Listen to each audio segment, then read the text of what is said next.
Where is Daniel Robinson? Saturday night, that question on the hearts and minds of Daniel Robinson's family and friends gathered at the state capitol asking for more to be done since the now 25-year-old geologist vanished in the Buckeye Desert. My son is just not my son. He's also America's son. Could this happen to a lot of families? Since then, his father, David, organizing search parties hoping to find his son. Volunteers showing up week after week, standing strong with the Robinson family. Daniel could be any one of us, and so we definitely need to bring awareness to the situation. If we don't speak up for him, and help find him, who will? Daniel and my son went to the same high school. Felt it was my duty as his neighbor to be here to support him and really try to figure out where Daniel is and bring him home safe.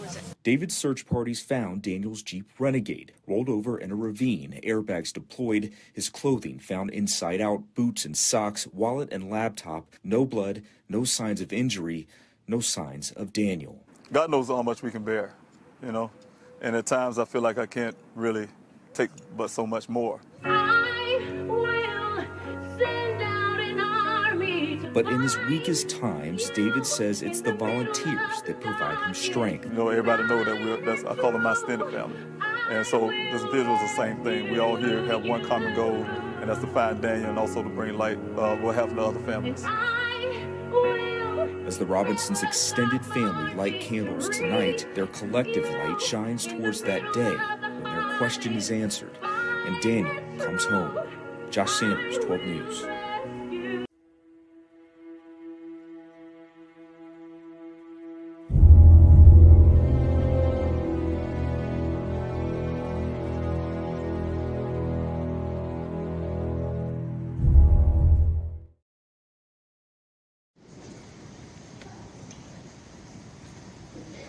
My name is Daniel Robinson. I attend AC Flora, and I'm planning to major in geology at College of Charleston. Good job.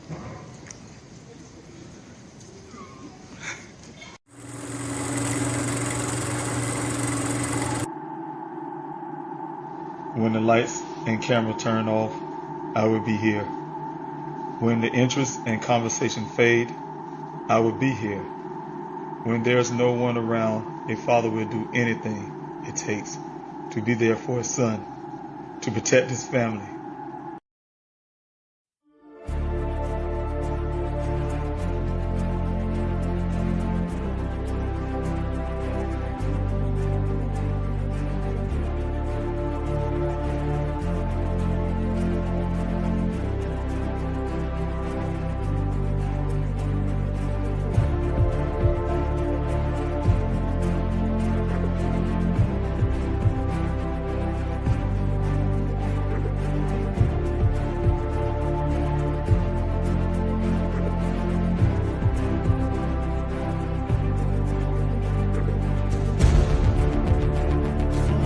David.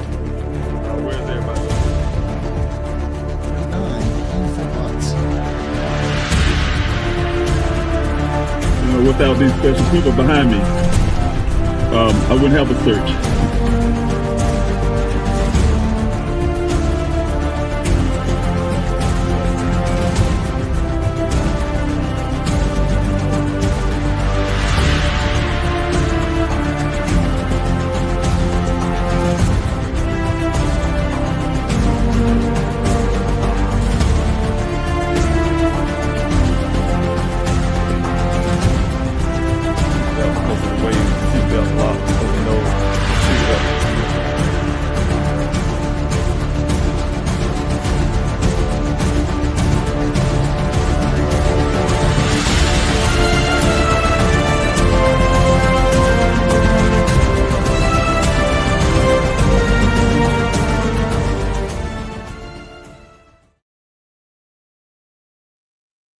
Hello, everyone. Dave Robinson here, the father of geologist Daniel Cornelius Robinson. Thanks so much for joining me this evening, this Saturday evening, on this live stream. Tonight, I just want to do a little quick Q&A, talk about my son's case. I rarely get an opportunity to do live streams like I used to, running for U.S. Congress.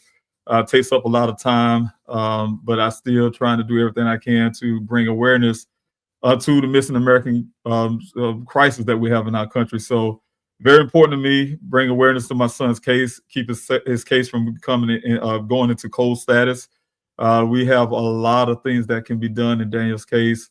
I'm still pushing and doing everything I can with law enforcement to actually do those jobs. So that's where we're at when it comes to Daniel's case. But I want to give everyone opportunity, especially to those who probably don't even know anything about my son's case, to ask questions. I know a lot of you probably heard a lot of the details of the case. You may hear some of the same things that you heard before, but I definitely need to get it out to people who haven't heard about Daniel's case, to continue to spread the word and the awareness of Daniel's case.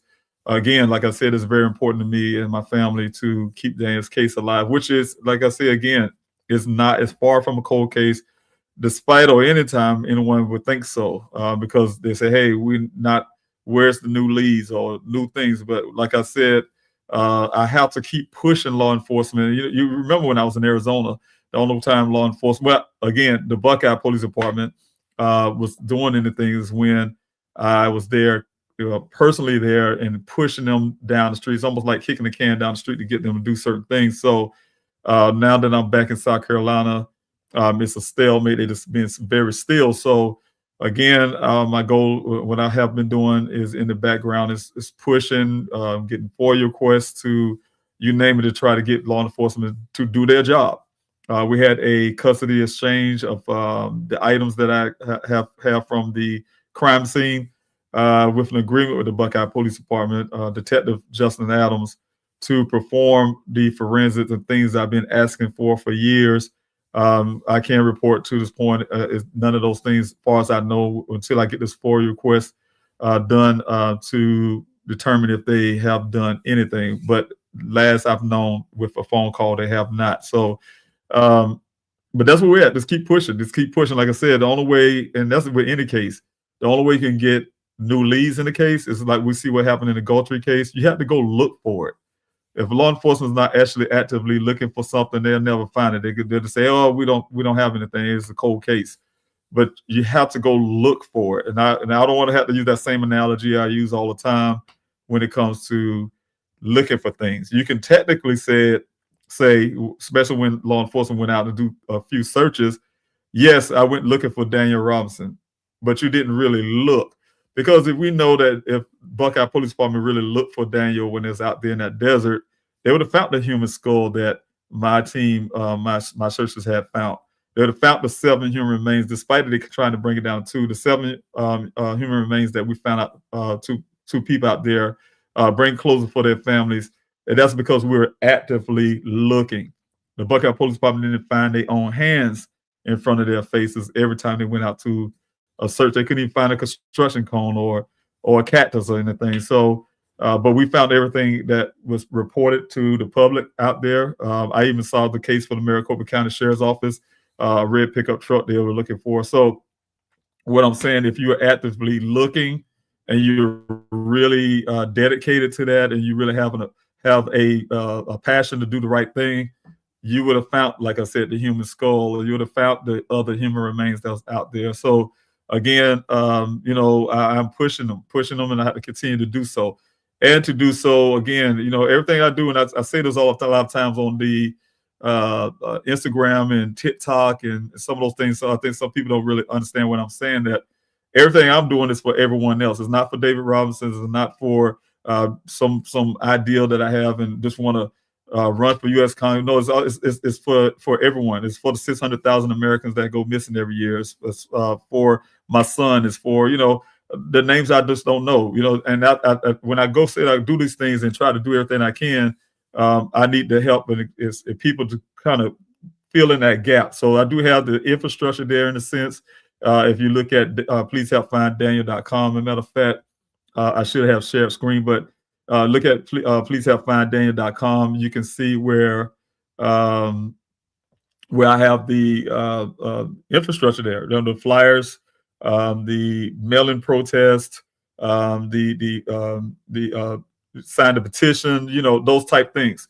And so I need help. I need help from the general public, from you guys, from the grassroots movement that we started from 2021 to continue to do that stuff. It still is urgently needed. I know it's been going on 5 years now, but it's urgent needed, because when we had let our foot off the gas again, we'll see the things that happen in Daniel's case where there's no movement from law enforcement, because again, there's no pressure on them to do the right things. There's no pressure to them to continue to do the work.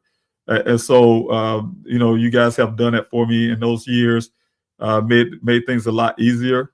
So it gave me the opportunity to, like I said, write Please Help Find Missing Americans Act. Take my time to do that. It gave me opportunity to run for U.S. Congress in 2024, and now I'm running again in 2026. So it gave me the cover to be able to do that, so I can do something greater towards this missing American crisis that we have in our country. So I want to say hello to everyone. Katrina, I see you right there on the Instagram side. Those who I can't put on the screen.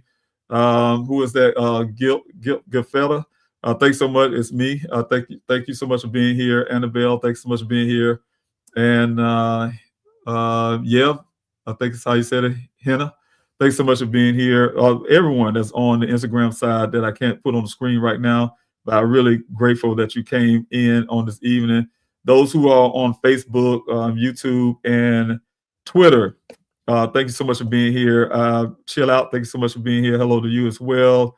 Yes, I do. I do need the help. So, like I said, everybody can help me in a lot of different ways. Jamie, and I'll tell you about that in a minute. Chill Out.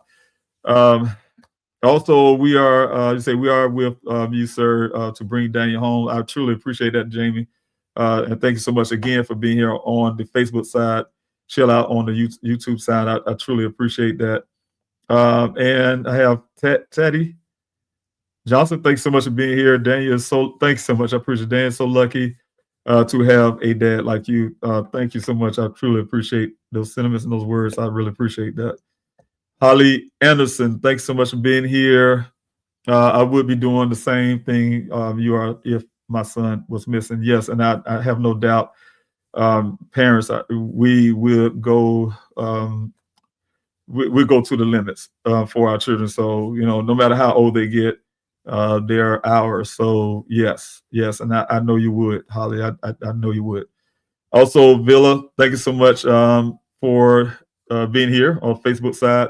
Hope you can find Daniel. I would not stop until I do. We will get these cell phone pings that I'm still waiting to get. We will get the information that never goes away. The retention times that telecommunication claim they can't keep. We will have those too. Hello, Tracy. Thanks so much for being here. I truly appreciate you coming in. Hello, everyone. And David, thanks so much for being here. And everyone again, Katrina and everyone else on the Instagram side, thanks so much. I really appreciate it. But I want to start off really quick about a couple of cases I want to throw here and try to make sure that we are paying attention to some of these cases. I almost try to do this every time I come to live. I'm going to start putting up some flyers and things so we can talk about or just be able to help in other families' cases and things. So again, it's very important when we do so. So we have to take the opportunity and time to talk about these cases. Like Kaya here, she's been missing out of Plant City, Florida. That was on February 6th of 2020.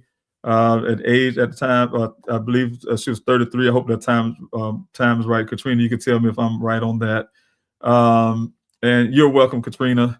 Her hair is red auburn, and her height is 5'6", and she's a female, of course, with brown eyes, 170 pounds, biracial. So Katrina, she's 28 when she went missing, right, Katrina? I apologize for everyone. She's 28 when she went missing. I'm assuming Katrina, you can correct me on that as well. But she was 28 when she went missing. I'll update that flyer to match the age when she went missing. Oh, thank you, Katrina. Okay, circumstances of her disappearance on February 6, 2020, approximately 4 p.m. Kaya left the residence of Coward Road in Plant City. After dropping her boyfriend off, Kaya's car was later found approximately at 7 p.m. abandoned at East Trapnell Road, just west of Jap Tucker Road in Plant City. Her car was found unlocked and running and on the railroad tracks. You can call the Hillsborough County Sheriff's Office if you have any information about Kaya. That is 2224 Falklandburg Road, North Tampa, Florida. That's 33612. Their phone number is 813-247-8200. You can see the QR code, and that will take you to Finding Kaya. That's a Facebook page from her mother, and you get a lot more information there. All right. Thank you so much, everyone. Also, we have here also Mr. Alexander Kruk. Mr. Kruk, he's been missing. I'm going to get my dates right.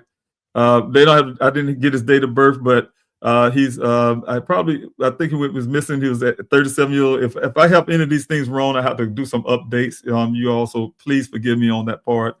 But he's a white male, 6 foot, 175 pounds, with brown hair, brown eyes. He's missing out of Milwaukee, Wisconsin. So if anyone have any information about Mr. Kruk, please, if you know about his case, you see his face there, you've seen him anywhere, please reach out into the Milwaukee Police Department. The number is 414-935-7405. Kruk was 33 at the time of his disappearance. He believed to have traveled out of state. And if I remember talking to his family members before, I think they was thinking somewhere out into New Mexico area. So, but definitely, please look out for Mr. Kruk. He's been missing for a good while now. And like I said, in my opinion, there's no real cold case status. It's just that we have to work together as a family of people to share these stories and help find the answers that we're looking for. Also, we have Mr. Zelig Williams. He's right here out of Columbia, South Carolina, where I'm from. And Mr. Williams is a Broadway dancer. He was last seen on October the 3rd, 2024, here in Columbia, South Carolina. His date of birth is September the 10th, 1996, age of 28 when he went missing.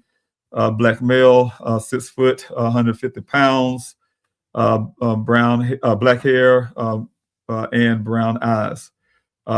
Mr. Williams, his family is desperately looking for him, and trust me, his mother, his sisters, his family, they all are very much worried, but you know what? They have faith that we're going to get the answers that we're looking for. Also, the circumstance about his disappearance after Mr. Williams left his mother's home, he was seen driving in the area of the Congaree National Park in South Carolina. His abandoned car was found the next day. And, the ironically to these cases is hearing how these cars are seen abandoned, and so we know that with Daniel's car, we know that with Mr. Kruk and also with Kaya. So, it's one of those things that keep happening. Also, my son, Daniel Robinson went missing on June 23rd of 2021. My son, Daniel Robinson, is a geologist.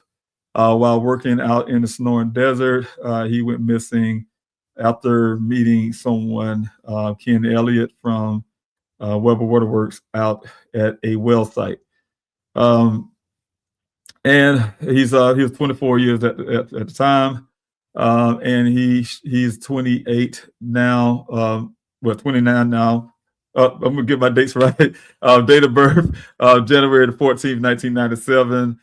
He's a black male, 5'8", 165 pounds. At the time he went missing, black hair, brown eyes. Again, my son, I really am doing everything I can to find my son, so I need your help to continue that as well. So you can please help find Daniel. That is the QR code to get the information you need to reach out to me. Also, the Buckeye Police Department, 623-386-4421. Also, you can get me directly, 803-200-7994. Just definitely need your help. If you have any information about my son, you can call the 24-hour tip line. Live operators, 24 hours, 7 days a week, can take your call. You can remain anonymous, but if you don't have to talk to anyone, you can just text the word tip to the same number, and you can still remain anonymous if you like. That's 844-602-0660. Investigative agency, me, myself, and also the Buckeye Police Department. So thank you, everyone, for that. And lastly, we have Miss Ashley Williams. Ashley went missing out of LA. She's her parents are desperately searching for her. Ashley was last seen in the 3800 block of Crawford Street in July of 2025. I can't tell you the circumstances of Ashley's disappearance is very troubling because it was out of character for her to not talk to her father. She talked to her father literally every day, and she's always constantly keeping talk with her father and her mother. And just for her to have some circumstances surrounding her disappearance that day, it was very strange. Her parents going back and forth, flying back and forth from Georgia to try to get all the information they can about their daughter. They're very concerned about her. Like I said, again, when parents, we know when the person, the thing's out of character and people tell you these things and it has nothing to do with their child. They know exactly how their child think and things they would do. And especially with the constant communication, and she just vanished. At the time, she was 28 years old, Black female, brown eyes. She's 5'6" and 170 pounds.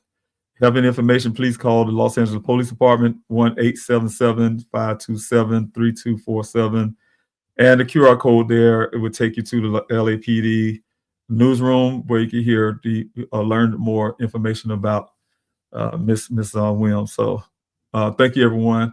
And again, it's very hard. It's very hard. I'm just reading through these, but it's hard to not feel emotional about what's going on. So I just talking to the parents, and you can hear some of the same things that even myself. Let me get myself back on the screen, but you can hear things even myself that we have to go through as parents. It's not easy. It's not easy at all. So pray for the family, but I'm a person. We'll say these things like thoughts and prayers. I have a little issue with that. So we definitely need the prayers. Don't get me wrong. I'm a believer in prayer, but I also believe in action. Actions is especially with our faith. If you have to have some action, it's an action word. Action means that hey, look, I'm praying for you and your family. But at the same time, I'm doing something towards helping that family. And it's simple. Sharing the story is very simple for any family. I know it helped us in Daniel's case.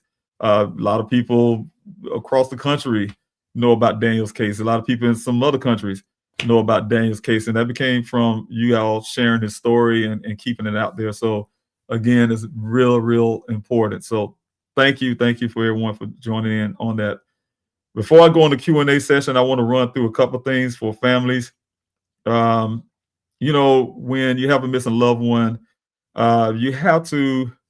It sounds, but I have this thing: the journey we walk, because it's really something that I think every family can use. When you have a missing loved one, because we just don't know. We just don't know what to do at the time when our loved ones go missing. We just don't have a clue, and so any family or anyone who have gone through the situation should be able to share their experience.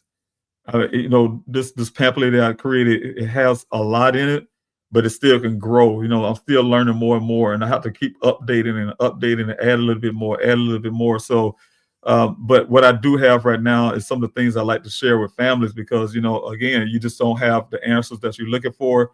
You just don't know what to do. And yes, I did, Katrina. Thank you. I appreciate that. But yeah, you just don't know what to do. And it's really great if you have someone that can kind of help guide you through. So that's what this is for. The Daniel Robinson Foundation. What do you do when the loved one goes missing? A quick family guide is like I said, just a quick family guide to kind of help you along. One of the things that is easy said than done. I started off this way: stay calm and organized. It's very hard. Trust me, it's very hard to do that. So what I often say is try to find a loved one who have that kind of strength to be able to do that, because it's very important. but definitely try to remain as calm as you can, because you can think a lot better. You get some more most effective actions. I don't know if everyone can see this, and if you can, please give me a thumbs up. I meant to ask you guys, if you can see this pretty good, you can read it, give me a thumbs up. If you can't, then I'll just go ahead and we'll go through it.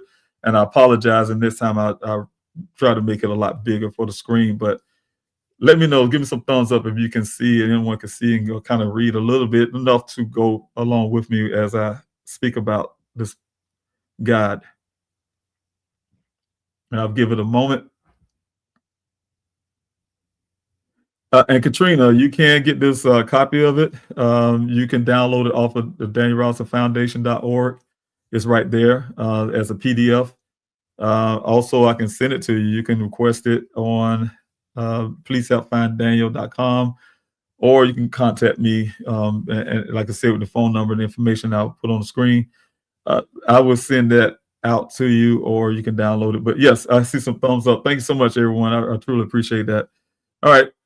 Like I said, take a deep breath. Try to remain calm as possible. Of course, we're going to do our due diligence. So things I'm saying on this part here, I'm sure everyone is common sense, and I'm sure people just do it. You're notifying your family and friends. Of course, you're checking around to see if anyone know if that person have been around, or try to get some of the ideas and try to find some of their friends as well. That will help. But also have someone who can actually take notes of everything, because when you talk to people, especially friends, those things may come handy. I'm telling you, loved ones, friends. Let's say you have, like Daniel's case, you have friends, and I talk to his friends. Yes, I write those things down, what other friends tell me, and keep track of those type things. A lot of times we're so frantic, we don't think about things. Like I said again, it's easier said than done, because in the spur of the moment, you're not thinking about those same things. Trust me. But reach out to keep contacts like the workplace, the schools, the places that person frequently visits, like coffee shops, or hey, they always got the coffee shop. You can go to the coffee shop and ask questions. Almost being like your own detective in some measures. And close contacts of friends, like I said. The other part is organize. Create a dedicated folder and binder, because you're going to have a lot of things you're going to have to end up putting into that folder. Trust me. So you're going to take relevant notes and documents and anything you can find, phone numbers, people you talk to, and people who ever reach out to you. Because I'll tell you, as soon as you put out there someone's missing, a lot of people will start contacting you. So those are some other areas that we could think about. Contact law enforcement as evident what you're doing next. Once you have done so and did your due diligence and confirm that your loved one is actually indeed missing. Because we know, as a family, we know when our loved one's gone missing. It's important there to understand that also there's no policy. So when you go talk to law enforcement, you say, hey, look, my loved one is missing. I need to put in a missing person report. Law enforcement should not ever tell you that you have to wait 1 minute or 2 minutes or 5 minutes or an hour or 2 days, whatever. There's no policy. And if they do say it, make sure the first thing you do is ask them for a supervisor. And then that supervisor, what is the policy surrounding putting in a missing person report? And I can almost guarantee you, and I check, at least 95 to, I'll say almost 99% of all police departments don't have a no wait policy. So if I'm offering, if the officer asks you that, please again ask for a supervisor and ask for that policy. Work closely with law enforcement, though. That's very important, because we do need law enforcement. They need all the information they can get to do their job. So it's really important to try to put out anything you can think of about your loved one that can help law enforcement along. Also, make sure, if you can, please make sure you provide them with photos, descriptions, certain things that information they need. I mean, make sure you carry a picture with you. We go talk to law enforcement. Obtain the case number, because the first thing they're going to do is give you a case number or provide or create a case number for the missing person report. So definitely get that down, because that's going to be permanent. That's going to be something that you get when you get the police records and everything else. It's going to be the same number. So definitely make sure you get those documented in your binder, your folder, so you can have that. So you can always have that as a reference point. The key questions that you can ask: who should I contact for updates? Who's in charge of my loved one's case? What are the next steps in this investigation? What are you going to do? Are there any plans for searches? Has my loved one been added to the NCIC database? That's the National Crime Information Center for those who know. And things like that are very important. Have he been entered into the NAMA system? And usually that comes a little later, but that's something that we will make sure that is part of your missing loved one's case. If applicable, if you have a child that's missing or an older adult is missing, you need to ask for things like the Amber Alert.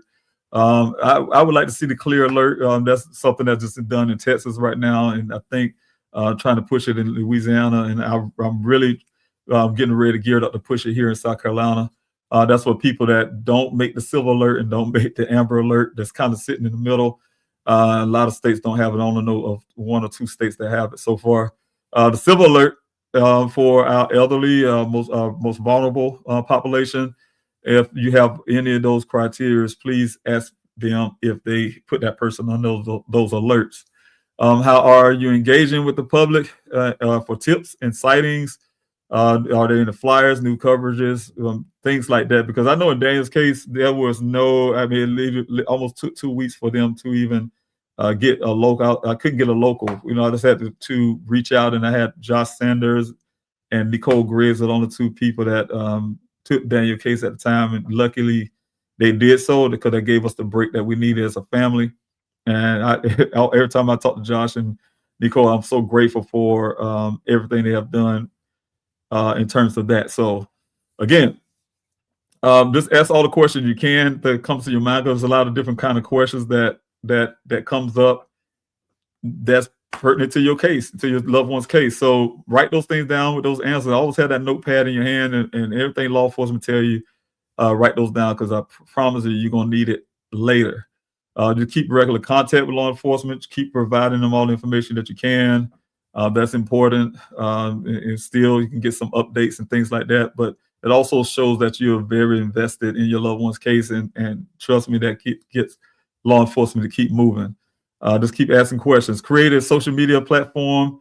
I always say, the social media, a lot of families use their personal page. That's fine. But, it depends on how you want to do it. But I think open up a dedicated page, social media platform, whether it's Facebook, Instagram, TikTok, all these platforms. Those are tools. Not everybody uses the same tools. Some people say, hey, I prefer TikTok and I don't do nothing else. Some might say I use Blue Sky or I use Twitter, and that's all I use. Some would use just Facebook or YouTube. So try to open all of those up, and if you can, and especially in cases where, like Daniel, I had to literally tell myself, I had to humanize my son. He's a brilliant scientist, but nobody would probably see him that way. So I had to make sure I put the best pictures I can, show who he is as a person, his accomplishments, his achievements, and things like that, humanize him. And sometimes people, when they see that, they get drawn, and then they want to draw into the case. So it helps. It helps. Helps bring attention to that loved one's case. And also it helps with later on with resources that you need when you go do searches, help people want to go out and share the story, those type things, because a lot of times, a lot of cases we already know do not get news coverage. So that's our first outlet is have our social media platform. Website is important as well. I look at website when I created, that's the first thing I did was created pleasehelpfinddaniel.com. I came up with that title, Please Help Find Daniel. So I made sure everything say, please help find Daniel. You see right here tonight, please help find Daniel Q&A. So I came with something that kind of resonate with people, and they hear it over and over again, repetitive, and that sticks in their head. So find something and start the website. And the website will help, it's to centralize everything. You have a base where everybody can go to get information and things like that. You have planned searches. Of course, you're gonna say it on like a social media, like I said, but some people are dedicated to one social media platform. But if you say website, everybody come to that website. So that's very important. That's the reason why I chose to also create a website. Share it widely, join local groups. and share your website, share your social media platform. Protect sensitive information, though. You want to protect things that that's the reason why I say again, I prefer a family to dedicate things to your loved one, create a new page, because your personal page, a lot of times, they have your friends, just your friends, and maybe family, and maybe people that you trust. But you're starting to open yourself up to public, so you have to be very careful. Create the flyers if you can. Anybody, you can do those flyers. It don't have to be as certain way I had to do when I was out, because mine didn't start off this way. Mine started off with a big giant piece of paper, and then I ended up going to one of those printing stores to get it laminated and things like that. It was huge, and then I got a little better as time go by. But get the flyers out you can. Post regular updates about the case, anything you can. You can share with the public. Consider starting a podcast like I did. When I say, I thank Gizzle K for Grizzly True Crime, who got me started with that. But to be able to talk and engage with people and have Q&As and things, so that helps. The best time to post, of course, you have it right here. I put those things up there for you.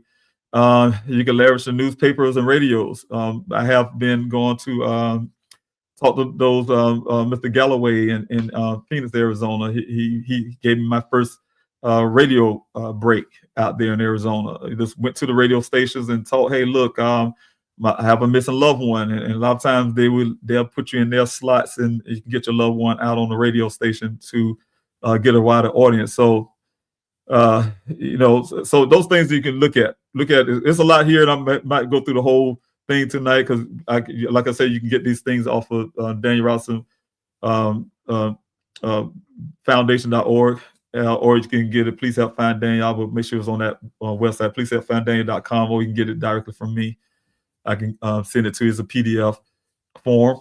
Organized search efforts, recruitments, and of course, that was one of the things that was very difficult for starters. I have never organized anything at the time. Military career, or you can call it, was helpful because I understand organization, but it was more trying to do something in a place that you don't know anyone. It was really hard. Post announcements on your family website and social media platforms. Requesting volunteers to assist you in the search. Provide clear details such as location, dates, and times of the search. Asking with any necessary equipment that you may need, or people just can bring with them. People are willing to do it. Trust me, the people are willing to do it. They say, hey, I got a quad. Oh, I have, and that's what happened. Oh, I have a drone. I have this, and they want to come out and help. So, but you have to make it clear on your website, clear on your social media platforms, what you plan to do, when you want to do it, and things like that. Engage the local communities, utilize media outreach, and collaborate with online groups, because there's a lot of groups. In Daniel's case, for instance, out there in the desert, there's a lot of people that like to go out and hiking groups, and people that they like to go out and joyride and stuff like that with the quads and things. So you reach out to certain these groups, and for them, that's what they do all the time, going out in the desert, do certain things, for instance. Then they're willing to come and help with you. But also someone to help coordinate the search, because families, we are again in a situation where we're not probably in that emotional state to be coordinate the searches itself. So you can find people. You can work with law enforcement. They can help. You can also assemble a command team for yourself, like get a search coordinator, like I said, logistic coordinator, and a medic. Some people was asking me again one time ago, why have to do so much for a search for Daniel? Because me personally, I feel that you have to have some responsibility for people who come out to help search. You make sure they're safe too. So that's important to me. You don't just say, hey, y'all, come follow me. You have no real plan to keep them safe as well. I want to find my son desperately, but I'm not willing to lose someone else, family member, just to try to help our family look for Daniel. That wasn't something I could do. But again, always make sure you let law enforcement know that you're planning these searches. because sometimes law enforcement they go out and search, for instance, and then you getting in their way. So making sure that it's no plans and things like that. You're not hurting the investigation or hurting the search for that law enforcement will be doing. Again, plan the search, engage with family and friends, prepare the volunteers. I know in Daniels and for the searchers out there in the desert, I had safety briefings. You can go on the website right now. Please help find Daniel. I had to fix that. I went on there the other night and I was working with a team who was filming, wanted to do Daniel's story.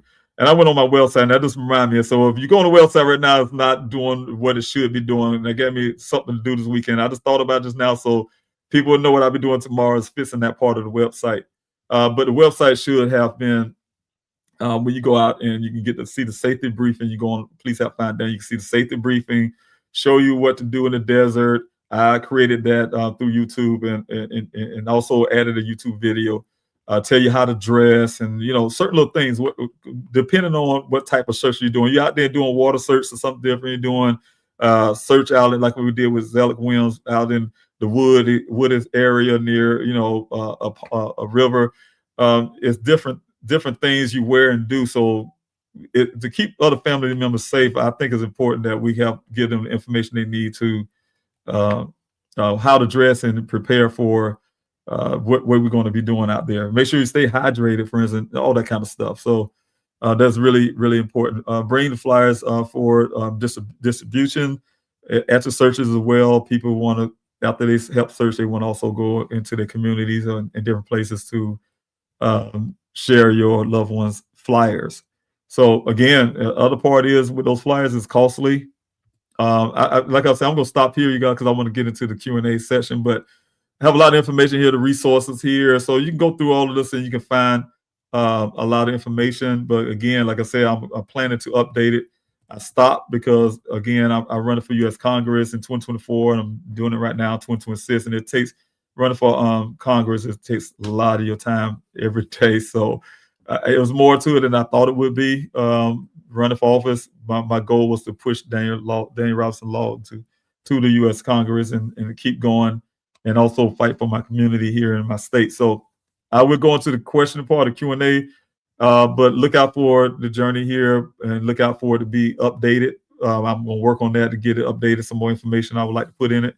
And but for right now, I think it would help families who may be hearing me right now who have a missing loved one and don't know what to do. You can go through that and it can give you some guidance. You also can go to Black and Missing Foundation. They have one. You have a few other resources and places that would have certain guides and things to help you along as well. So you can check those out.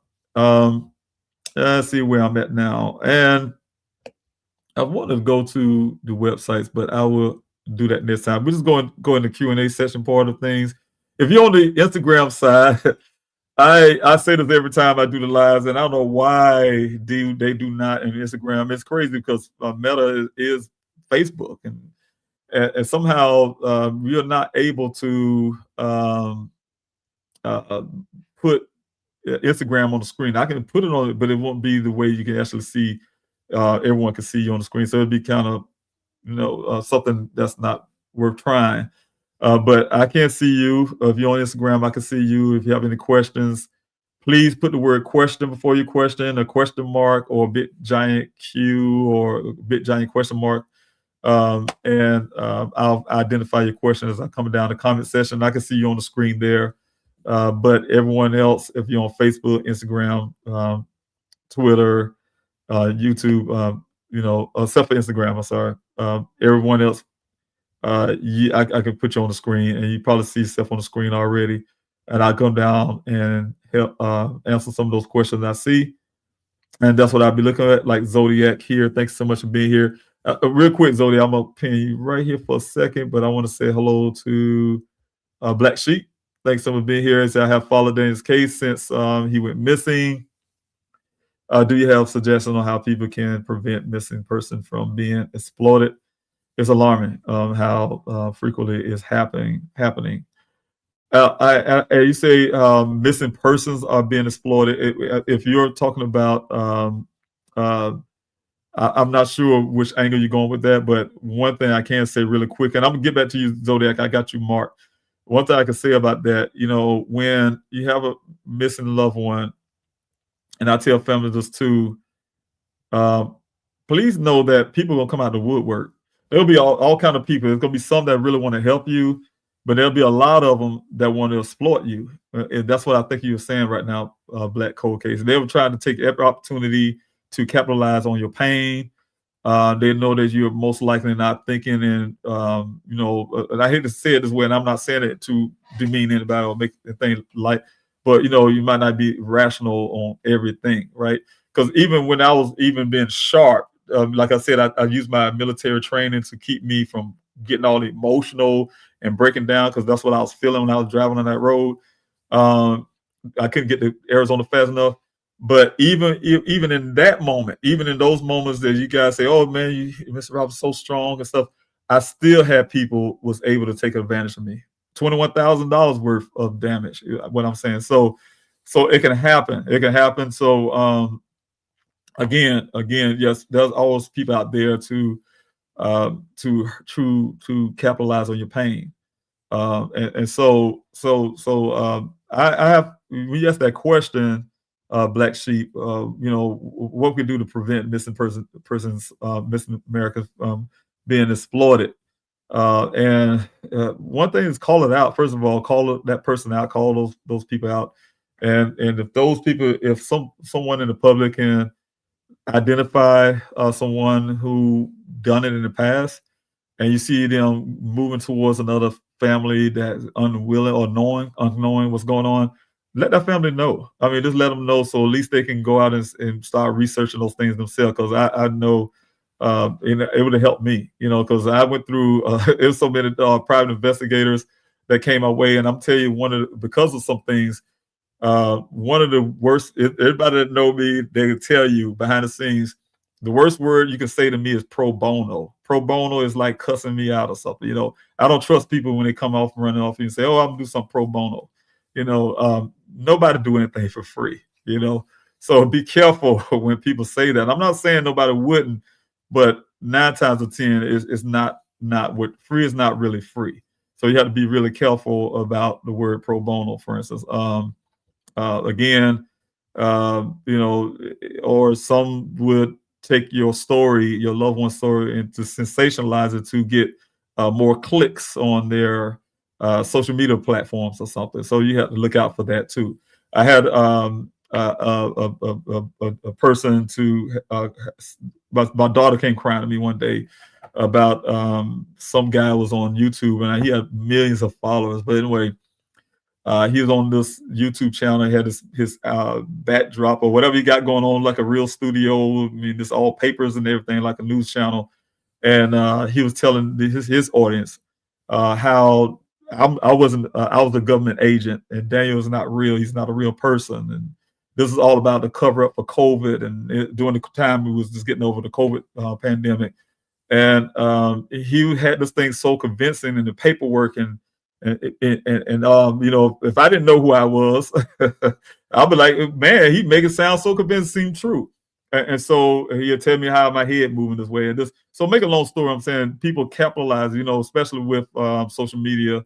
Some people make millions a year off of misinformation and things like that. So it was one of those things that was exploiting Daniel's case, and it's hard because I did send a guy a message and told him how sick he is to try to capitalize on somebody else's pain just to get his audience like hearing things like that, conspiracies.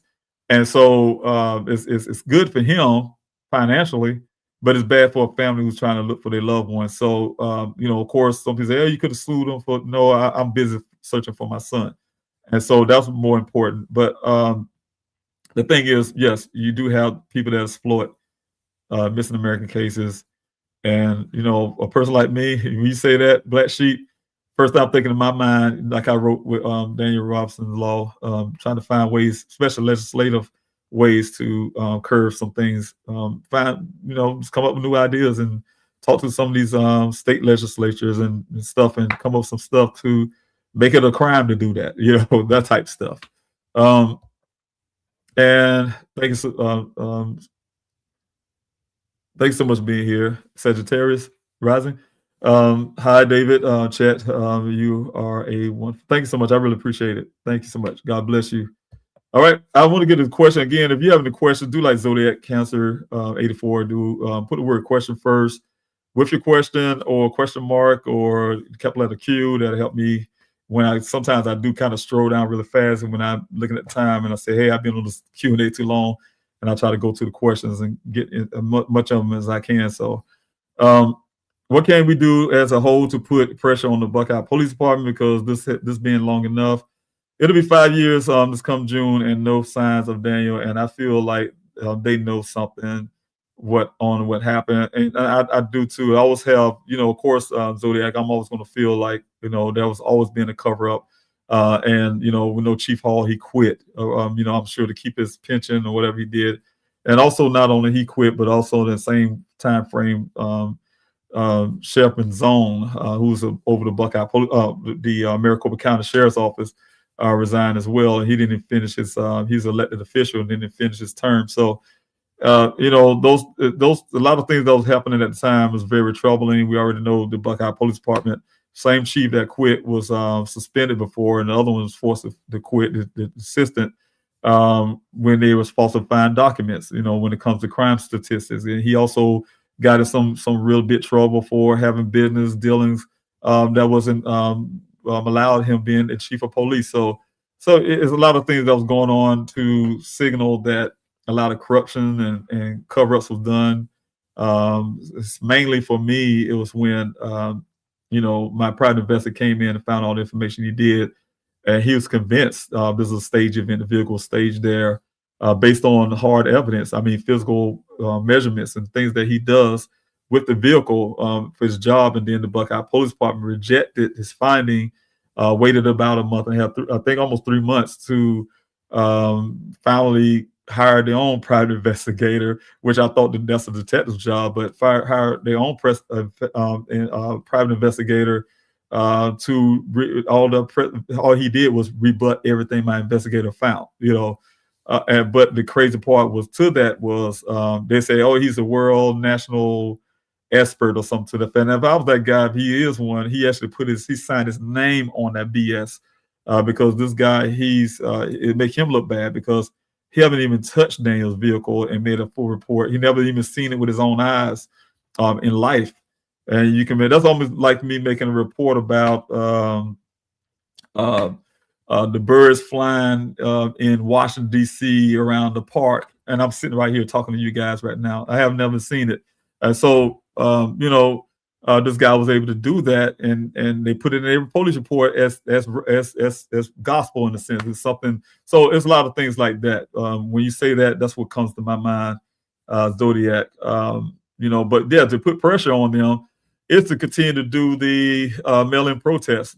Again, what I was saying at the beginning of this is the infrastructure is there, and I tell you guys, if I have done this for, like I said, going on 5 years, Zodiac, and before I started running for office, I was doing more podcasts. I was trying to bring the awareness. I have been going back and forth to Arizona until my funding run dry, but trying to do everything I can. But I'm literally on exhaust fumes, if you want to call it, and decided to run for U.S. Congress because I know I can make a difference and do something big for missing American cases and everything else that I care about.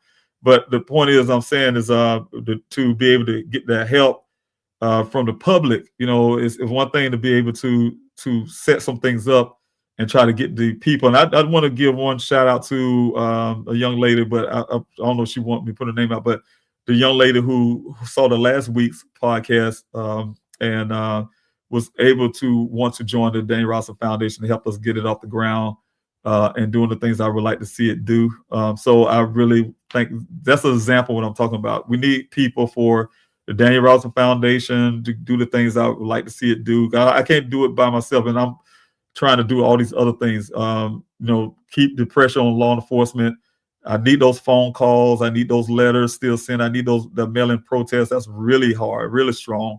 And also, of course, the awareness is going to be the flights, but to put pressure on them would be those phone calls, those letters, and it was working. It was really working. We had them scrambling like little rats running around doing stuff and trying to prove themselves, and so, like I said, it's kicking the can down the road to get law. But when I keep saying law for Buckeye, and so everybody forgive me. I say this every time.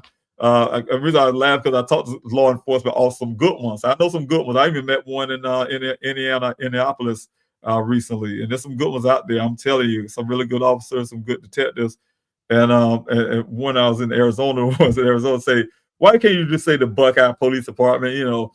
And so I try to not be so broad in my speaking, but it happens. So again, when I say law enforcement, I'm talking specifically in this situation about the Buckeye Police Department, so Buckeye Police Department is who I'm talking about. So, we got to put pressure on them because they would not do it. It's almost like they're Mayberry. They pretty much close. They close on the weekends. You go to their office. I had a family press conference and they was closed on Saturday. I'll say, is this Mayberry? But the thing is, or do crime stop on the weekends? I don't know. But the thing is, yes, we have to put pressure on them and have them to do the work that they should be doing. The other part is, you guys, it's not a cold case. Like I said before, Daniel case is far from a cold case. The problem I'm having right now is getting them to do the job they said they was going to do. I sat in the office with Detective Adams and his new team, and also Londell Farmer, my friend, former police officer, Chicago police officer, former NAACP president. He sat there with me and hear all these things. These people, we even did the custody exchange. I had one of the ladies off the Daniel Robinson Foundation, my treasurer, my secretary. She was with me and we're taking the pictures. We made sure they had their body cams on. They had their body cams. We did the whole thing. And this custody exchange. Went to the painstakingly going through Daniel's things in storage to get it out of there, and things like that. So, but they didn't keep their word.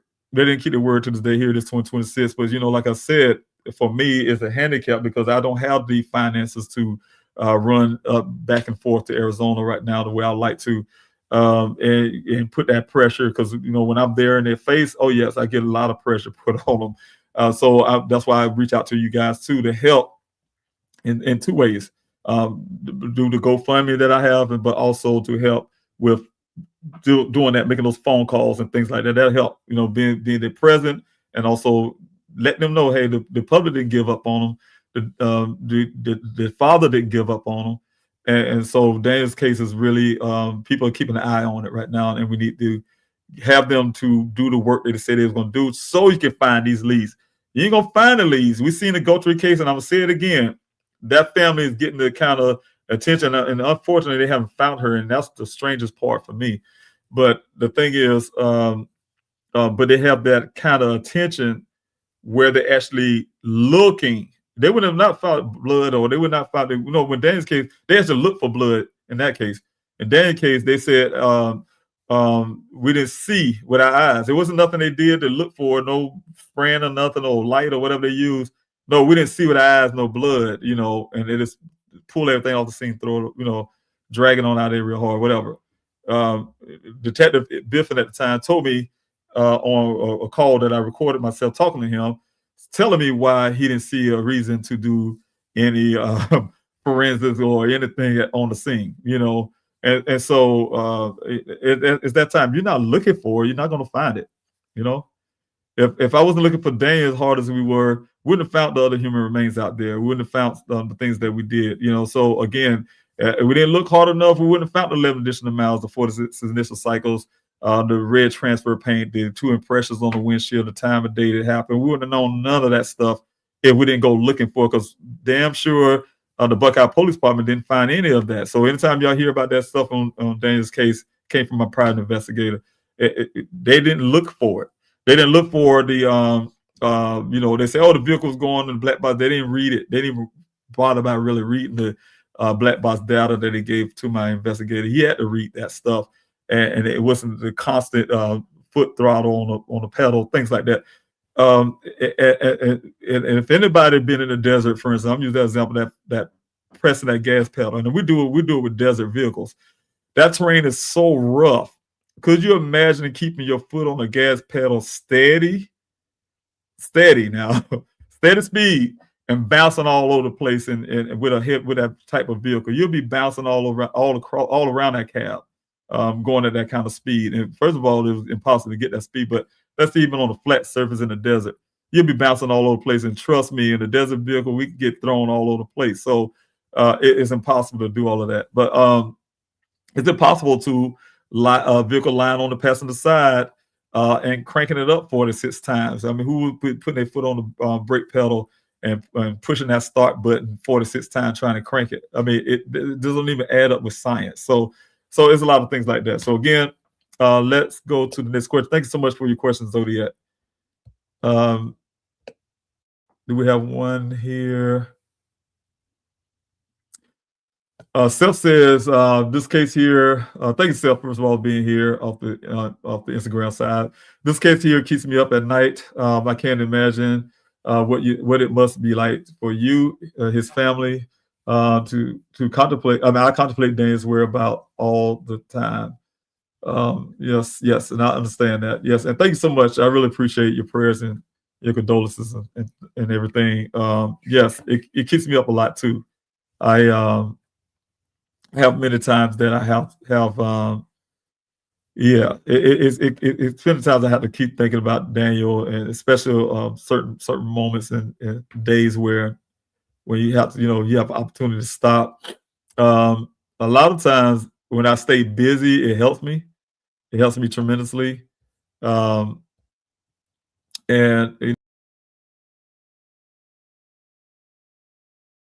I think I hit the button just now.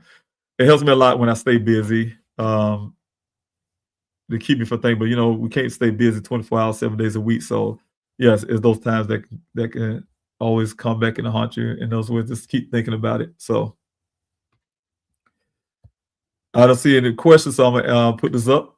Thank you, Sue, for being here. I am at work, but sending strong prayers that Daniel is found. Thank you so much. Faith and prayers to you and your family. Thanks so much for that. I truly appreciate you. Question. I have one here from Sagittarius Rising. Thanks so much for being here. And I thought I saw you on the other side on Instagram, but on Instagram too. But thank you so much for being here on the YouTube. I really appreciate your questions. Have you had any good leads from psychic readers?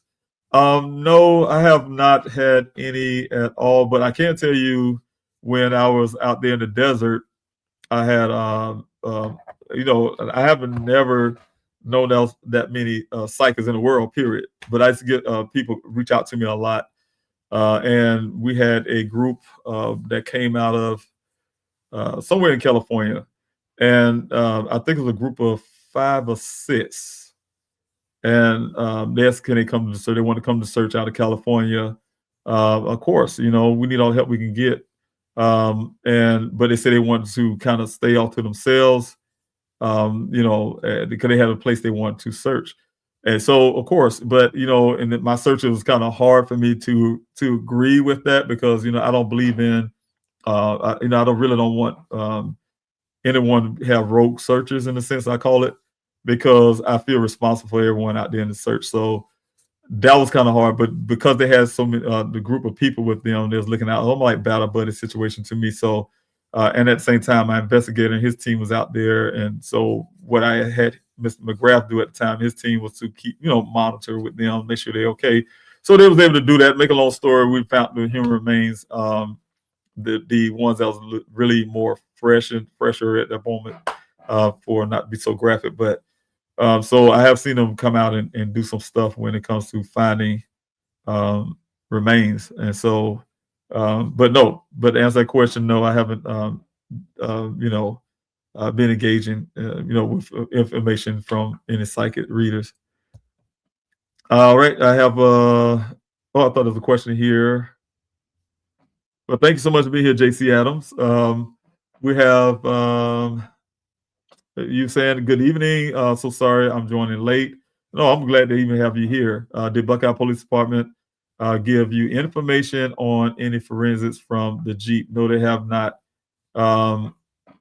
Only thing they have done is on the roughly July the 22nd. The vehicle showed on July the 19th. They gave the vehicle back over to me. I was wanting to pull a vehicle out there because they threatened me to get out there. If I didn't, they was going to have a total away and I'd pay the storage fee. So I'll try to find a place to put it. Ask Detective Biffin to hold it for 3 days.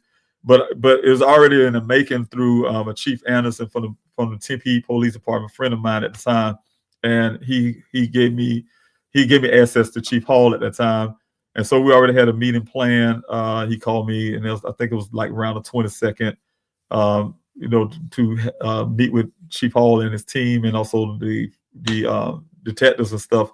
And so in that meeting, without going through the whole entire meeting, just that portion I did ask for. I was really upset because they haven't done anything. Like I said, they say they look with their eyes, they see the blood, and I asked them how they know Daniel was driving the vehicle. Oh, is this vehicle Sergeant Hanneman, Chief? He's the detective sergeant or something. And he was driving, so it's obvious it's his vehicle. It's obvious that he was driving, like I'm a dummy or something. You don't do detective work like that. Say someone is driving because the vehicle belongs to them. That don't make sense. So I have a car right now, and I have my daughter driving or something, so, but anyway, I demanded them to do at the time. I didn't know what to ask for. I'm a novice. I'm just a family member or a father looking for my son, noticing they didn't do anything to even attempt to find anything, right, that could be wrong. Because I look at the scene and all I saw was foul play, just from a father's view, and knowing my son and seeing they saying there's his clothes 3 feet away from the vehicle at the time, those type things. So prove that to me there was no foul play. Rule it out. That's what I was looking for, and they hadn't done that. So I was really upset in that meeting. I told them, hey, look, I need some fingerprints, something. I need you to fingerprint the car, Chief, all the time.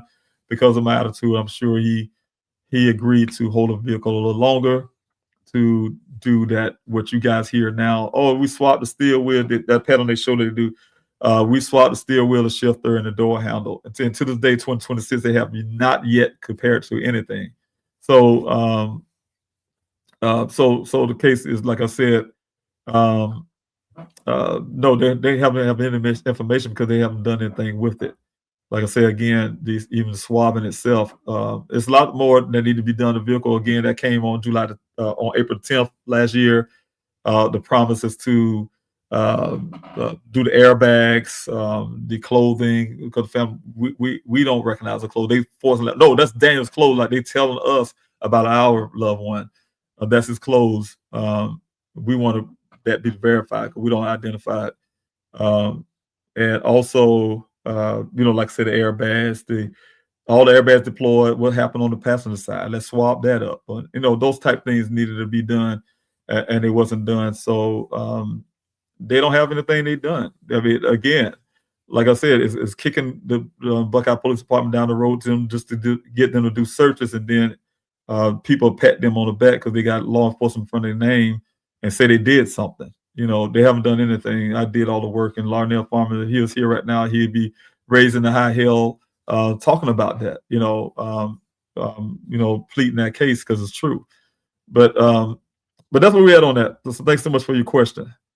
Let's see here if I have any more questions. Anybody on the hello to you too, itty bitty sand pitties rescue. I hope I said all right. I was messing up people's names and things. I apologize, you guys. Partially my glasses. I probably got a little bit of speck in my glasses or something.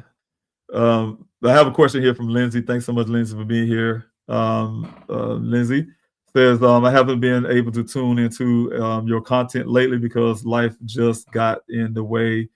Are there any new updates on Daniel's case within the past 6 months or the year or so? No new updates other than the fact, like I told you guys earlier, about the custody exchange in Daniel's case. Getting that, was a lot of promises was given to me in a meeting with the Buckeye Police Department that haven't been fulfilled to date. I do have another FOIA request I also have one for the fire rescue and also Phoenix Police Department. Again, you guys remember that first time I put in that FOIA request for that, because the reason why I put the FOIA request in, because Ken Elliott, the guy who's seen Daniel last, said he was there after Daniel went missing. He was there for the entire time for those days that the Buckeye Police Department claimed they put a Phoenix Firebird in the air looking for Daniel, and they came to the well site looking and all this kind of stuff. And Ken, out of his own mouth, when I was writing those notes you guys see on that picture, and had two witnesses here, earshot here, what he was saying. He said there was no officer coming to the came to the well site. He didn't hear any helicopters. So I figured it was a lie. And that's when we put the FOIA request in. When I put it in, the Phoenix Fire Rescue said they didn't have no record of it. That's what they told me at first. And then when they realized, I guess, I had a case with Buckeye Police Department, they changed the story and said, well, we're still looking for it. And here it is in 2026, and they're still saying we're looking for it because it don't exist. And so I did it again to verify that before I bring some real issue with that part of it. And then the other part is with the Buckeye Police Department, I have the FOIA request in, but they have and I thought it was a 30-day thing, but they actually have a reasonable time, but it got to be reasonable. And then when they go a little further than it's reasonable, that's when I pull up some legal action on that, because it's a reasonable time. And that's family should know this too. They put a FOIA request in, they have a reasonable time, because a lot of times they have to redact names and stuff like that. But it can't be a string. You shouldn't be waiting like I have for over 3-4 years for a FOIA request. That's against the law. So make sure you know that stuff too. But again, no, that's not no real updates, and that hurts Daniel's case a lot of times. If you're not exhausting everything as law enforcement, you're not Buckeye Police Department, you're not exhausting everything, you have no right to say, there's no more leads to follow and things. You got to exhaust everything possible in a case, because what it does is, like I said, I've had to use the Galtry case again. What it does, it keeps the media attention. Oh, it's up because they like soap opera freaks, they want to hear the next new thing. I'm keeping this case on as long as I keep my ratings going. People want to come look at what's happening in this case. They want something they can cover, right? But once law enforcement slow down and act like this is a cold case, they go away. They look for the next new thing. It's almost like finding some new food or something. That's media. That's the news media. So again, but it's not helping that case, because now it gives them the shade to slow down even farther. And that's why I say again, you guys, we have 600,000 Americans go missing. Of course, all 600,000 people can't a year. Not all 600,000 people a year can get on the news channel, I'm sure. But what I'm saying is that's when the general public come in and sharing the stories and keep that interest on these cases too. That helps, because when that camera go away and all that stuff, and I said that years ago on Twitter, and you guys heard it on this first part of this live. I wrote that first year Daniel went missing because I saw it. I foresaw that before, I foresaw that when the news media go away. Daniel's case was on the national stage, and then also then it goes away. Okay, I say, hey, Mr. Robinson, I see you itty bitty Sanders. It say you have internet issues. I'm having internet trouble. I'm going to pop out and try again. Okay. I thought you were saying that is on my end. I want to make sure that everyone on Instagram can see what I'm doing here. So, but thank you so much, Lindsay, for your question. Yes, I'm going back to Arizona to force some new leads in Daniel's case, and so and once I get opportunity, I have a fundraiser deadline I have to pass here for the campaign for the end of this month, and then after that, I really am pushing to be back in Arizona in between time, because I do have a primary for June 9th that's coming up, and in between time, I need to be in Arizona to push. I can't stop this pedal on the Buckeye Police Department too long, so I have to get up there to be in their face. I'm really effective when I'm in their face. That's when I was able to get those meetings. That's when I'm able to get them to do certain things, is when I'm in their face. So I don't accept no for an answer, and I'm the kind of father who's nobody's gonna mess with my family. I tell you like that. I'm not trying to say I'm big and bad, but I want to make sure that my son get the justice he deserves. So, and you'll know I'm out there, you guys, because I'll be hitting you up. You know I'm in Arizona, and I'll be hitting you up to back me up and back me and those kind of stuff. So, and make that noise and make these phone calls and things like that. So you know I'm back in Arizona. Also, question from Zodiac: have you ever considered involving internal affairs? I've been there. Yes, investigate the Buckeye Police Department on the disappearance of your son, Daniel, or reach out to the main FBI headquarters in Washington, D.C. And that's where I need to go to the main headquarters because the field office in Phoenix, field office is full of crap, in my opinion. Again, to even go in that department,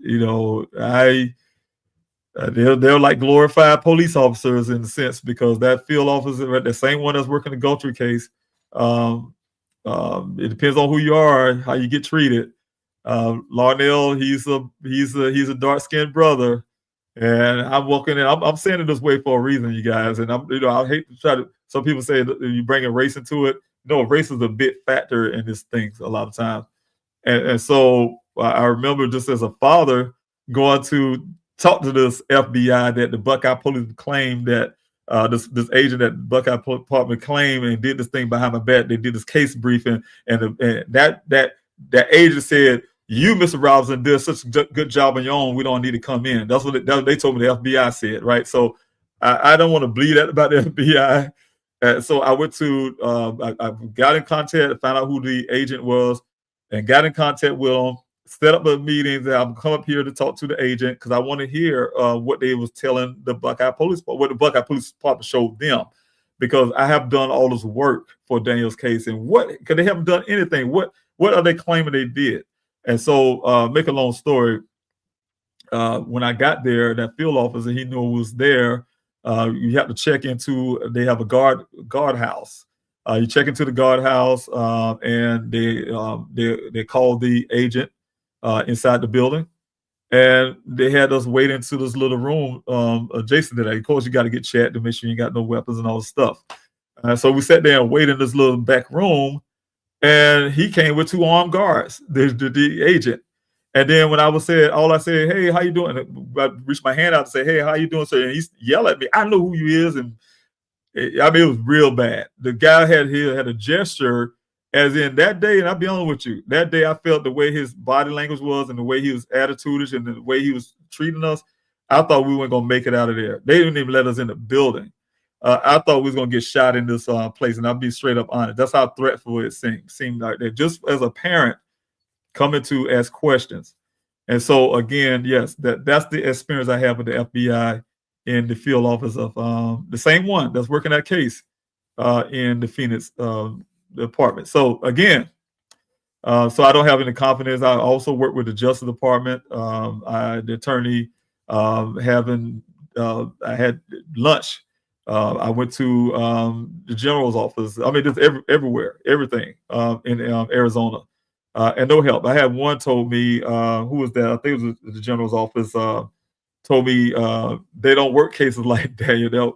They only do everything I asked them what can they do, they said they don't do it. And I said, "What you do? Do you wash windows or something? I mean, what do you do?" And so it's things like that. I had roadblocks at the roadblocks when it comes to law enforcement. So maybe I was doing a good job on my own. So those are kind of things that you guys will hear about. I'm going to pretty much write about those stuff, but those experiences. But the thing is, like I said, the involving internal affairs and things like that. I couldn't even get these city councils. You guys, when I went to the Buckeye Police Department, the Buckeye City Council meeting, you should have seen them. I felt like these guys. I think it was recorded. I'm making get a video so you guys can see. When I say stone face, they were stone face. Like, you know what the hell you doing up in here, basically. Let them know. But for me as a father who's been finding human remains and bringing closure for other families, I haven't so much as from the mayor of Buckeye or the city manager or anyone to say, hey, thank you or anything, or even acknowledge that Daniel went missing. Oh, my condolences, or we sorry you're going through it. None of that kind of stuff. So it's a difference. Again, I even seen the sheriff in Pino County working the Gulfstream case crying on TV. Nobody cried for Daniel from the in Arizona. So long story short, no law enforcement. I seen Chief Hall with a smirk on his face when Sarah Seidner asked him the question. Made a statement that Daniel's father said, "Y'all don't care," and he said something to the effect that that's father's from the truth, but he had this smirk on his face, right? That's the different kind of attitude that happens. So again, I don't have that kind of confidence in anything that come out of Arizona, but I can say yes, I agree with trying to reach out to the main one. And I did that before, and I think I don't want to get it wrong, but I was speaking to someone who was a head person. And then he had me to call back. And then when I called back, some woman answered the phone. And when I told her, hey, I want to speak to him again, whatever, she told me, you'll never speak to him again. And she was right. It never happened again. So I said, okay, great. But that's the kind of thing with Daniel's case. For whatever reason, it's like that. All right. I have Sagittarius, thanks so much for your question. Do you think the police department is racist? Could that be a reason of lack of efforts?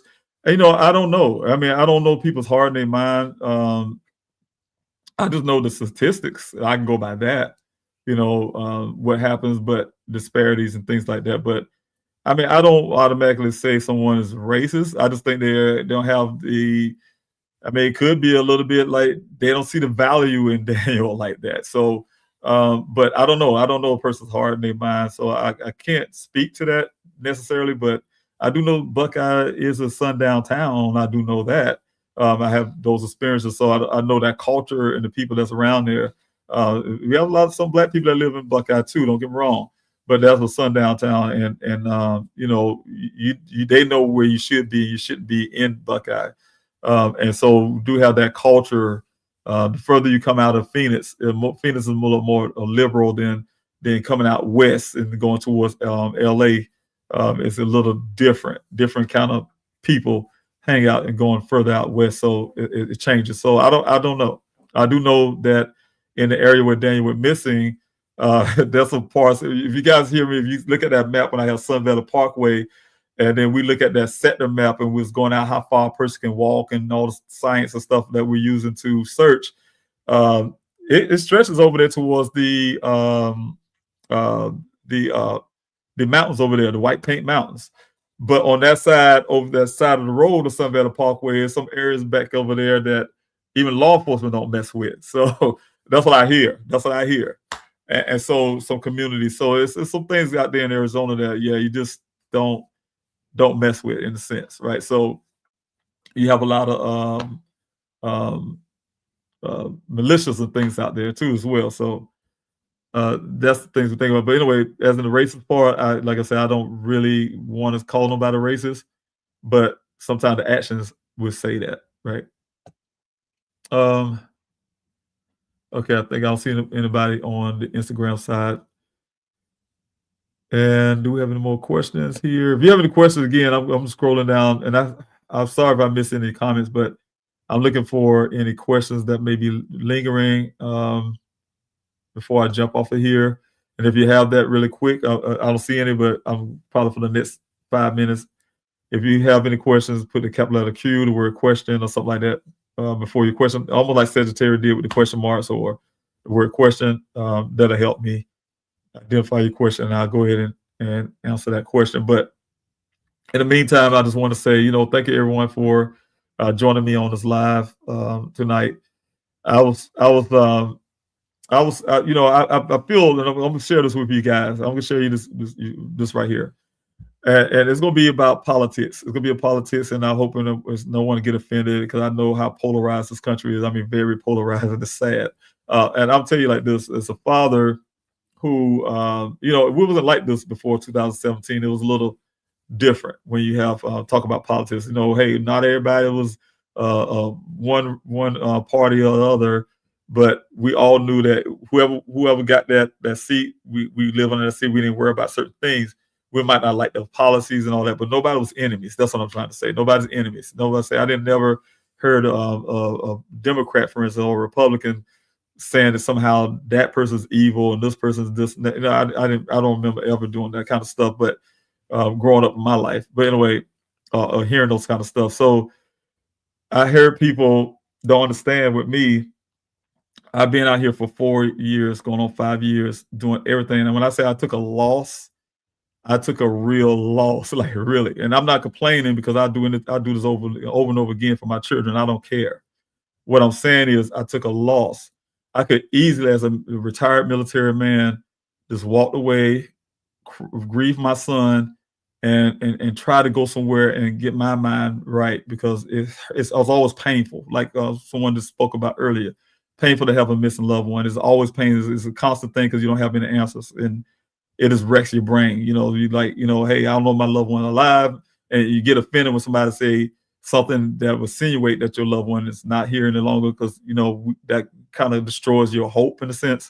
So it's easy for me to just walk away, but I care, and it's hard to walk away for something that you care. When I say care, I'm not talking about just my son. I care about the statistics, the people who's involved with that statistics, 600,000 to 3,000 a day to 2,000 children.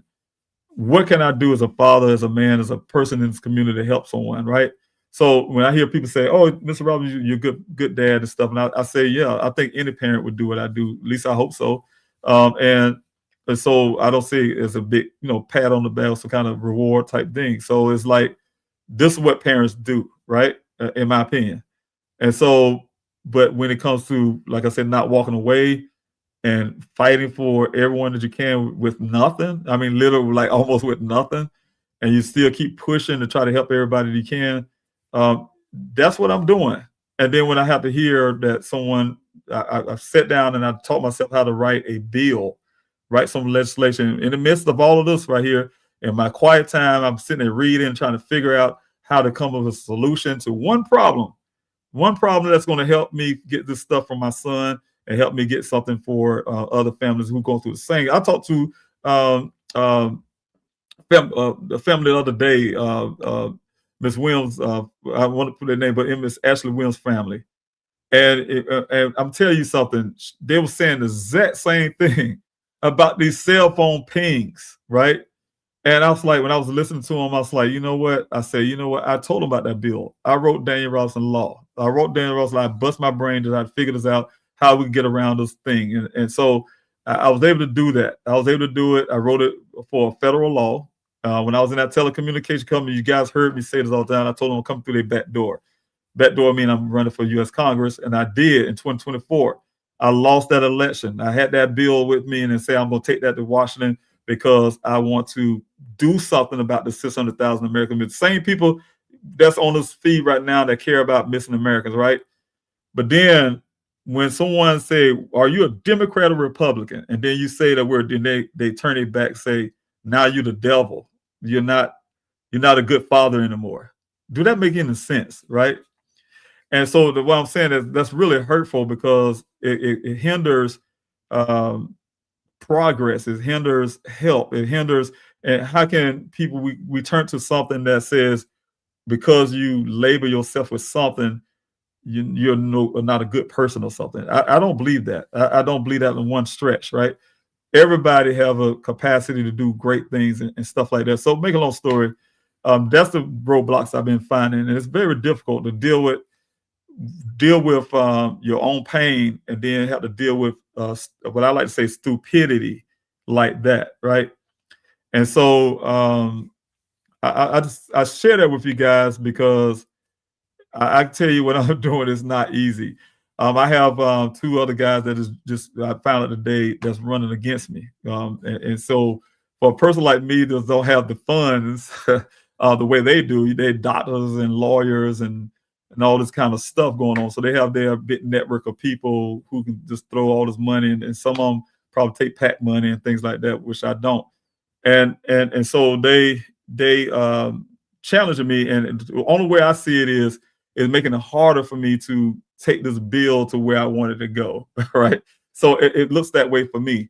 The other part is, again, it's easier to almost like just walk away and just have a peace of mind or something, or try to have a peace of mind, but I can't because I actually care. I think people don't really get it. You actually have people that really care, but the crazy part is the ones that actually care always get stumped down. And the ones who in it for their portfolio, make their law firm look good, or or whatever reason they say they talk these great things and what they really want to do for people. But then when they get in office, they're not doing a thing for people. So the point is, I'm not saying I can't read other people's mind, but I'm saying we see it all the time. But I know what I'm in this thing for. I know what everything I talk to you guys for every week. Anytime I get a chance to talk to everyone, I try to be sincere as possible. I put up GoFundMe's because I actually really need it. Y'all don't really know the battle in my brain every time I have to try to do updates and stuff like that. And I know people say, some people, it's another thing. I had to do a live I think a couple of weeks ago, and I had to put up receipts, receipts from 2021, and I'm going through my files and try to find stuff so people get an idea of how you can come up to like the GoFundMe $400 and some $1,000. That's since 2021. GoFundMe don't do a countdown as you use it and take away or something. It is keep the numbers going to stay there on that screen. As you donate, it goes up until you reach this goal. But it's been over almost 5 years, right? And it wasn't just the GoFundMe that I was using. I was using my own money as well. And that's the reason I say I end up in the situation I am, with little to nothing and still fighting for everyone. And so it's really hard. So I'm here not complaining, like I said, not complaining, not trying to get some sympathy. But what I'm saying is I'm just telling you the reality of what I'm trying to do. So when people ask questions and say things, I hope they know what they're talking about. I hope they know what they're talking about, because it's not easy. I think if somebody would put themselves in my shoes and been in my shoes, I wonder if they would actually just walk away.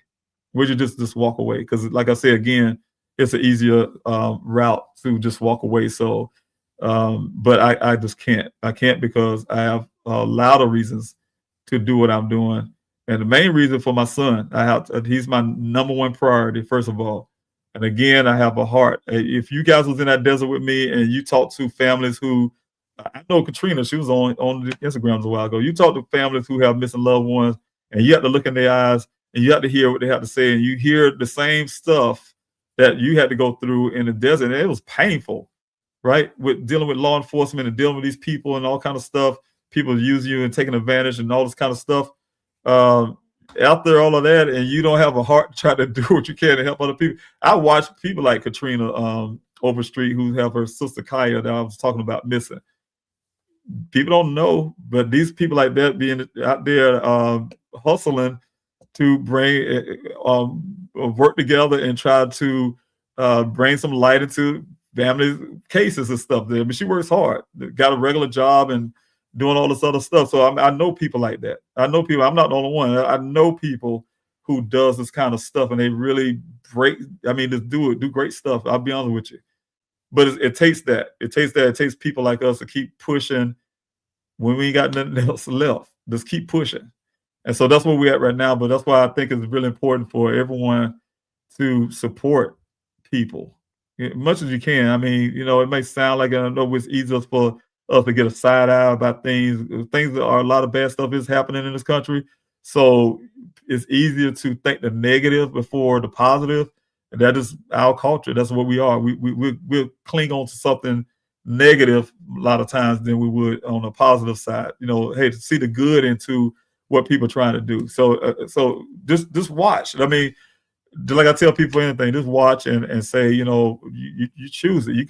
You can see what people are doing, what they're trying, if they're really sincere, if they're really trying their best to help, or if they just, again, like I said, I've watched it. I've been in politics now. I'm learning some stuff I had never thought I would know. I didn't think it was going to be this much, but I see things that I turn away from, because it, to me, I really I really don't understand, because I say like this: if you tell somebody something and you don't believe it yourself, then why are you doing it, right?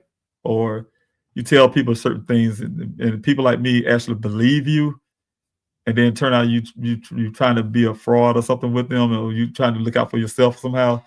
I it's a problem for me. So anyway, enough of that, because that's like getting on some soapbox in a sense, and I'm not trying to even do that. I'm just trying to help people understand that I don't get to come on here as much as I do. So when I do, I try to talk about things like this. I don't get to come and talk, and I guess kind of therapeutic for me to kind of express some of those things out. But definitely want to say thank you all for joining me on this live stream tonight. I really appreciate your time. I really appreciate your support and the help that you guys have been doing over the years to get my son's story out there, because I do need to find my son. And like I said, everything I do it for him. I do it for you guys, and I'll just continue on until I can't no more. So we'll see what happens. So anyway, take care of yourselves. And I didn't see any more questions, so I think I'm done here. I don't see any more questions. I don't want to miss anybody, but checking the comment section one last time. Instagram, I don't see anything there. YouTube, Facebook, okay. I think that's it. But I'll try to get. Oh yeah, one last thing. Fridays at 8:30 p.m. Eastern Standard Time. That's 5:30 p.m. if you're out on the West in Arizona. I try to be on here on lives on Fridays, because I do virtual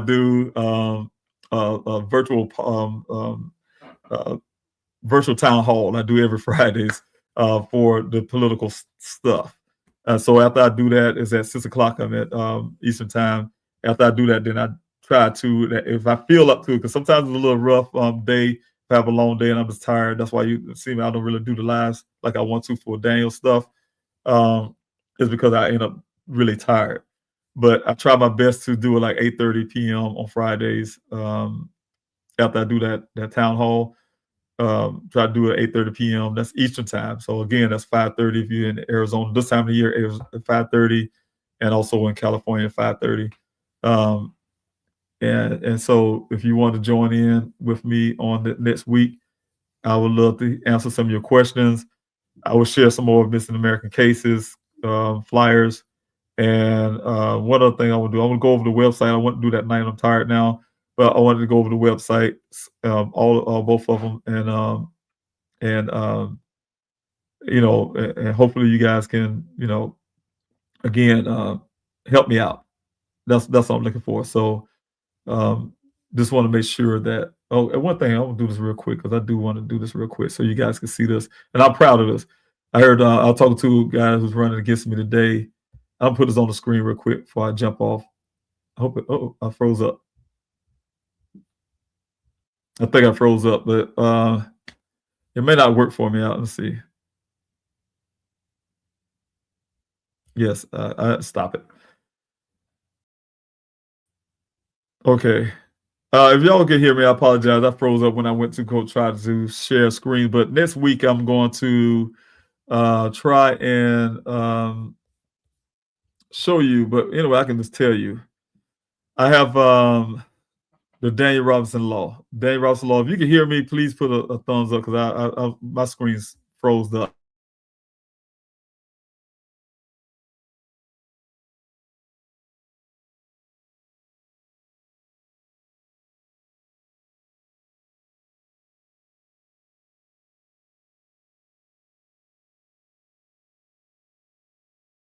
Daniel Robinson's Law, and that's what I was saying. Again, it's running through the state legislature here in South Carolina. I know